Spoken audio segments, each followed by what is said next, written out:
Dans une région reculée d'Afrique, au cœur d'une savane infinie, se trouve un village nommé Ngombo. Ce lieu, niché dans une nature sauvage et souvent impitoyable, semblait presque oublié du monde. Autour des modestes cases en terre rouge se trouvaient des champs desséchés et des arbres qui semblaient lutter pour survivre. Depuis des générations, les habitants de Ngombo vivaient au rythme des saisons et de la rivière voisine. Cette rivière, autrefois abondante, nourrissait leurs terres, abreuvait leur bétail et garantissait leur subsistance.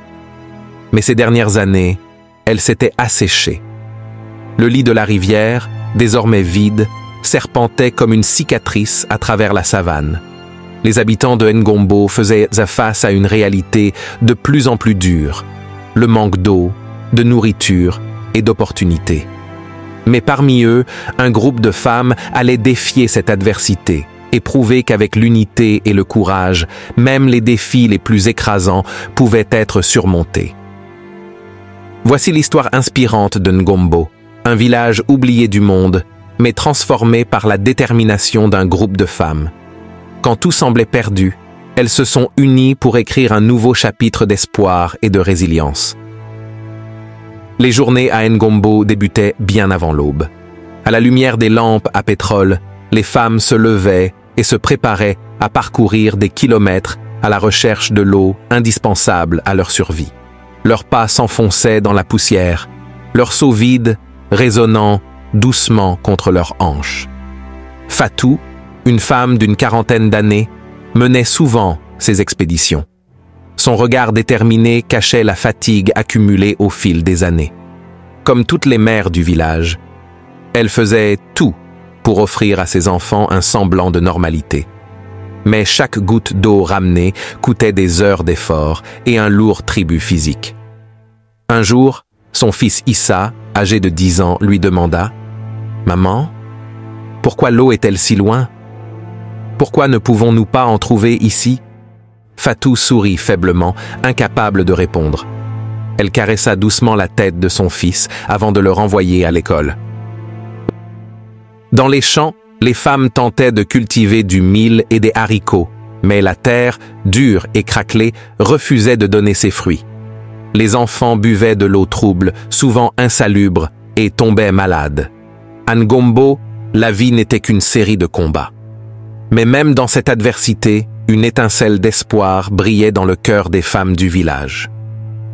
Un après-midi, alors que Fatou rentrait du puits partagé avec les villages voisins, elle s'arrêta sous le grand baobab qui dominait le centre de Ngombo. Cet arbre, vieux de plusieurs siècles, avait toujours été un symbole de force et de longévité. Fatou lança un appel aux autres femmes du village. Elles arrivèrent une à une, portant leur fatigue sur leurs épaules, mais curieuses de savoir ce que Fatou avait à dire. « Mes sœurs, cela ne peut plus continuer ainsi. Chaque jour, nous épuisons nos corps pour ramener de l'eau, et cela ne suffit jamais. Nos enfants ont soif, nos champs meurent, et personne ne viendra nous aider. Mais si nous travaillons ensemble, si nous unissons nos forces, je sais que nous pouvons changer les choses. » Un silence s'installa.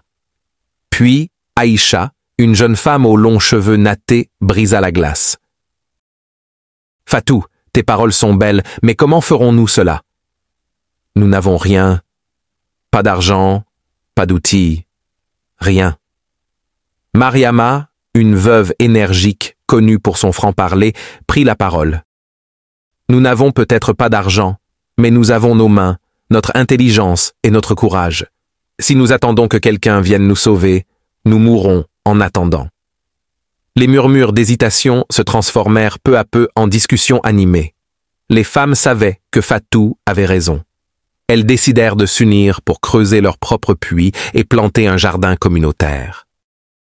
Les premières étapes furent marquées par l'incertitude. Où creuser? Comment savoir si elles trouvèrent de l'eau? Les femmes consultèrent le vieux Diallo, un ancien du village qui connaissait les secrets des terres. Ce dernier leur raconta « Il y a longtemps, avant même votre naissance, il y avait un point d'eau près de la colline. Peut-être que la nappe phréatique est encore là. Vous devriez commencer là-bas. » Sous la chaleur accablante, les femmes commencèrent à creuser. Leur détermination les poussa à transformer des outils rudimentaires en instruments de travail. Ce qui aurait pu être un travail solitaire devint une véritable œuvre collective. Chaque jour, les femmes creusaient, transportèrent de la terre et organisèrent leurs efforts avec une discipline remarquable. Les jours se transformèrent en semaines et les semaines en mois. Chaque jour apportait son lot de défis. Aïcha, fatiguée, disait « Mes mains sont couvertes d'ampoules. Je ne sais pas si je pourrai continuer. » Fatou, essuyant la sueur de son front, répondit calmement « Regarde autour de toi, Aïcha. Ce que nous faisons, ce n'est pas seulement pour nous, mais pour nos enfants et pour l'avenir de notre village. » Entre le creusement du puits et la préparation du jardin, les femmes ne trouvaient que peu de temps pour se reposer. Mais leur solidarité rendait l'effort plus supportable. Un matin, alors que l'espoir semblait s'amenuiser, elles entendirent un gargouillement. L'eau jaillit soudainement du sol, éclaboussant leurs visages fatigués mais ravis. Des cris de joie résonnèrent dans tout le village. Le puits n'était pas seulement une source d'eau. C'était un symbole de leur résilience, un rappel que même dans les pires moments, l'unité et le courage peuvent surmonter tous les obstacles. Avec l'eau disponible, leur jardin communautaire prospéra. Des légumes frais, des tomates et des herbes aromatiques commencèrent à pousser, offrant des repas nourrissants aux familles. Le succès des femmes de Ngombo ne resta pas confiné à leur village. Des habitants des villages voisins vinrent pour apprendre de leur expérience. Fatou et les autres femmes organisèrent des formations, partageant leurs connaissances et inspirant d'autres communautés à entreprendre des projets similaires. Fatou disait à ses sœurs, « Ce que nous avons accompli ici, vous pouvez le faire aussi. Avec de la solidarité et du travail acharné, tout est possible. » Aujourd'hui, Ngombo est devenu un symbole de renouveau. Grâce à l'unité et au courage de ces femmes, le village s'est transformé. L'histoire de Ngombo nous rappelle que même les voix les plus silencieuses peuvent porter les plus grandes révolutions. Que pouvons-nous apprendre de ces femmes? Que le changement commence avec la détermination et qu'ensemble, tout est possible.